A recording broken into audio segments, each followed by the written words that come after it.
Good morning, everybody. Happy Thursday. Crystal, what are we taking a look at? Well, the stock market dropped. We're going to look at why and what that means. Also, big new national poll. This is a first. Elizabeth Warren statistically tied with Joe Biden. That's a big deal. We got some other polls we're going to dig into as well. And Sarah Nelson, head of the Flight Attendants Union, is going to be on the show. She's one of our favorites. All that and more today on Rising.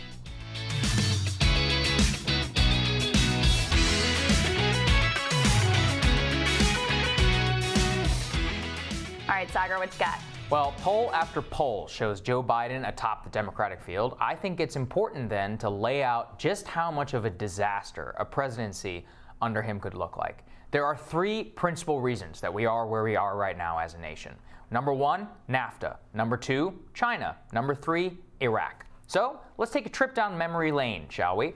In 1993, in a speech on the Senate floor, before voting for NAFTA, Biden said, quote, "With our vote for NAFTA, we take the first step toward creating more jobs in an expanding world market."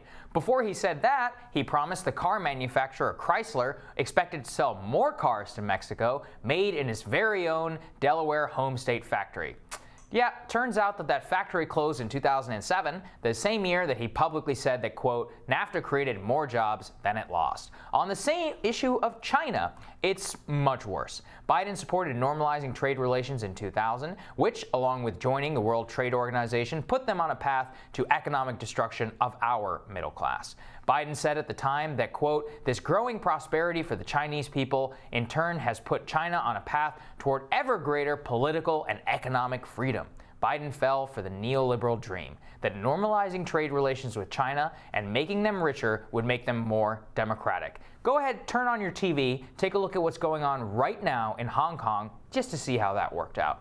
Later on, in 2011, Biden said he held his original belief that, quote, "A rising China is a positive development, not only for China, but for America and the world writ large." That puts his original 2020 campaign gaffe about how China is not a threat to the U.S. in a very clear perspective. Now, let's move on to Iraq. Biden said he clung to the debunked idea that his vote for the Iraq war was to authorize President Bush to send inspectors into the country, and that the moment shock and awe began, he was against it. Let's take a listen to that. I did make a bad judgment trusting the president, saying he was only doing this to get inspectors in and get the UN to agree to put inspectors in. From the moment shock and awe started, from that moment, I was opposed to the effort, and I was outspoken as much as anyone at all in the Congress and administration.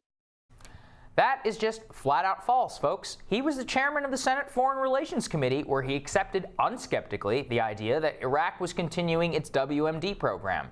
These three issues alone are responsible for the mess that we're in today. No politician, not even a complete outsider like President Trump, can reverse the disasters of the last 20 years, which have left America far worse off going into the 21st century. It is a central driver behind those policies. Is that really somebody who you want to put back into the Oval Office so we can try all of this again? We already know how it works out. Just take a look around. Turn on your TV. Things are not good. Yeah. And Crystal, I mean, it's just, we talk about this here all the time, but Trump has at least gone somewhat in the right direction. He's changed the discussion on China. We have the tariffs on China. We have a new USMCA with NAFTA. We are trying to negotiate some better deals with South Korea and Japan. But more importantly, what he's made it is so that policymakers have to approach trade from the benefit of how will this benefit American workers. I don't know if Joe Biden holds that point of view when he's dealing with the international class. Look, obviously, I think Trump is a mess and a fraud and a disaster and a charlatan who lied to the American people and is governed in a very different way than he held himself out to be. But let's put that aside for the moment. On Biden is not a bad man. He's a good man, right? Like, by all indications, good person, good values, trying to do the right thing. But you look at the record and you say, you've been wrong on the most important, pivotal decisions of the past several decades, time and time again.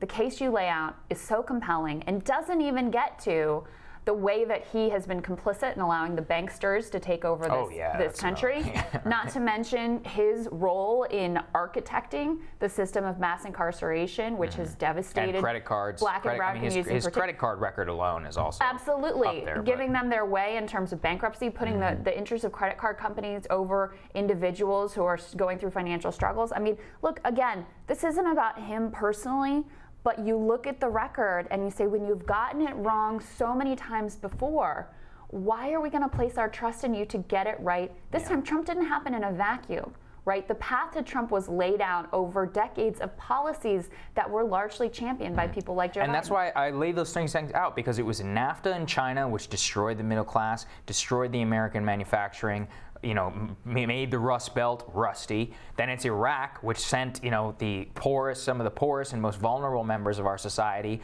over to fight for a war which didn't actually matter and which was, corrupt in its origins. On lies. Right, based on lies. At the same time, which we spent $2 trillion of our national income and GDP into trying to rebuild the countries of Iraq and Afghanistan.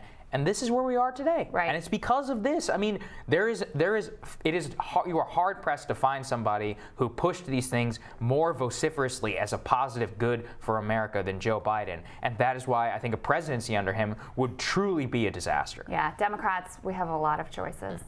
Look at other candidates, please. Please look at other candidates.